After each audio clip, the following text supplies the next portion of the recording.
அகமதாபாத்தில் நடைபெற்ற ICC T20 உலகக்கோப்பை இறுதிப் போட்டியில் நியூசிலாந்தை வீழ்த்தி இந்திய அணி 3வது முறையாக சாம்பியன் பட்டம் வென்றது. முதலில் விளையாடிய இந்திய அணி 20 ஓவர்களில் 5 விக்கெட்டுகளுக்கு 255 ரன்களை எடுத்தது. சஞ்சு சாம்சன் 46 பந்துகளில் 89 ரன்களும், இஷான் கிஷன் 24 பந்துகளில் 54 ரன்களும் எடுத்தனர்.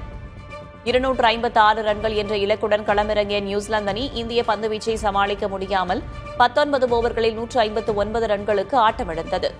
இதன் மூலம் இந்தியா 96 ரன்கள் வித்தியாசத்தில் வெற்றி பெற்று T20 உலகக்கோப்பையை கைப்பற்றியது.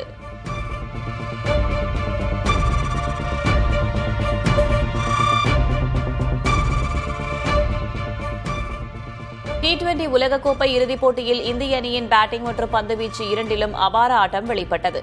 முதலில் விளையாடிய இந்திய அணி 20 ஓவர்களில் 5 விக்கெட்டுகளுக்கு 255 ரன்களை எடுத்தது. இந்திய அணியில் அதிரடியாக விளையாடிய சஞ்சு சாம்சன், அபிஷேக் சர்மா, இஷான் கிஷன் ஆகியோர் அரை சதம் விளாசினர். பின்னர் பந்துவீச்சில் இந்திய அணி ஆதிக்கம் செலுத்தியது. ஜஸ்பிரித் பும்ரா 4 விக்கெட்டுகளை கைப்பற்றினார். அக்ஷர் பட்டேல் 3 விக்கெட்டுகளையும், ஹார்திக் பாண்டியா, வருண் சக்கரவர்த்தி மற்றும் அபிஷேக் சர்மா தலா 1 விக்கெட்டையும் கைப்பற்றினர்.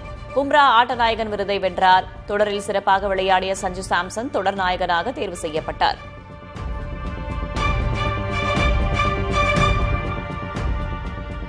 T20 உலகக்கோப்பை கிரிக்கெட் இறுதிப் போட்டியில் இந்திய அணி வெற்றி பெற்றதைத் தொடர்ந்து தமிழ்நாட்டின் பல்வேறு பகுதிகளில் ரசிகர்கள் உற்சாகமாக கொண்டாடினர்.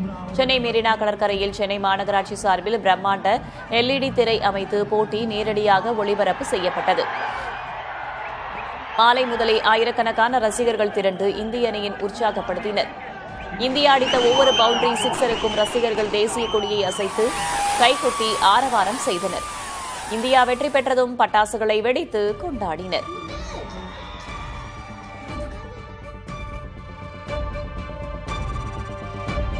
அதேபோல கடலூர் வெள்ளி கடற்கரையில் மாவட்ட நிர்வாகம் ஏற்பாடு செய்த பிரம்மாண்ட திரையில் பல்லாயிரக்கணக்கான ரசிகர்கள் போட்டியை கண்டுகளித்தனர். போட்டி முடியும் வரை ரசிகர்கள் அங்கிருந்து நகராமல் அமர்ந்து போட்டியை பார்த்தனர்.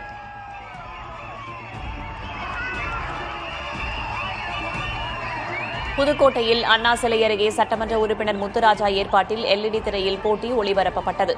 இதில் திரண்டிருந்த ரசிகர்கள் இந்தியாவின் வெற்றியை பட்டாசு வெடித்து ஆர்ப்பரித்து கொண்டாடினர்.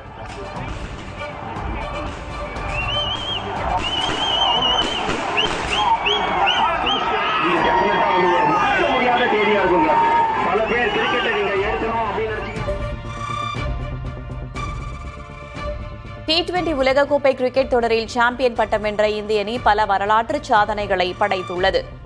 முன்னதாக 2007ஆம் ஆண்டு மகேந்திர சிங் தோனி தலைமையிலும் 2024ஆம் ஆண்டு ரோஹித் சர்மா தலைமையிலும் இந்தியா T20 உலகக்கோப்பையை கைப்பற்றியது. தற்போது சூரியகுமார் யாதவ் தலைமையில் இந்திய அணி மீண்டும் கோப்பையை வென்றுள்ளது.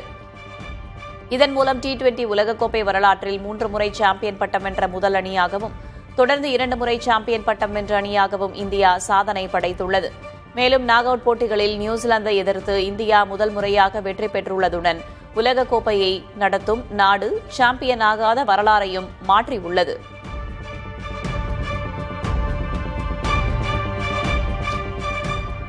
T20 உலகக்கோப்பை இறுதிப் போட்டியில் சாம்பியன் பட்டம் வென்ற இந்திய அணிக்கு பிரதமர் நரேந்திர மோடி, தமிழக முதலமைச்சர் மு.க.ஸ்டாலின் உள்ளிட்டோர் வாழ்த்துக்களை தெரிவித்துக் கொண்டனர். பிரதமர் மோடி வெளியிட்ட பதிவில் T20 உலகக்கோப்பையை வென்ற இந்திய அணியின் வெற்றி ஒவ்வொரு இந்தியரின் மனதில் பெருமையையும் மகிழ்ச்சியையும் அளிக்கிறது என குறிப்பிட்டார். முதலமைச்சர் மு.க.ஸ்டாலின் தன்னுடைய பதிவில் தொடர் முழுவதும் நிலையான ஆட்டத்தை வெளிப்படுத்தி இந்தியா 3வது முறையாக கோப்பையை வெல்ல காரணமான அனைத்து வீரர்களுக்கும் பாராட்டுகளை தெரிவித்தார். மேலும் அரசியல் கட்சித் தலைவர்கள், முன்னாள் கிரிக்கெட் வீரர்கள் மற்றும் ரசிகர்களும் இந்திய அணிக்கு வாழ்த்து தெரிவித்து வருகின்றனர்.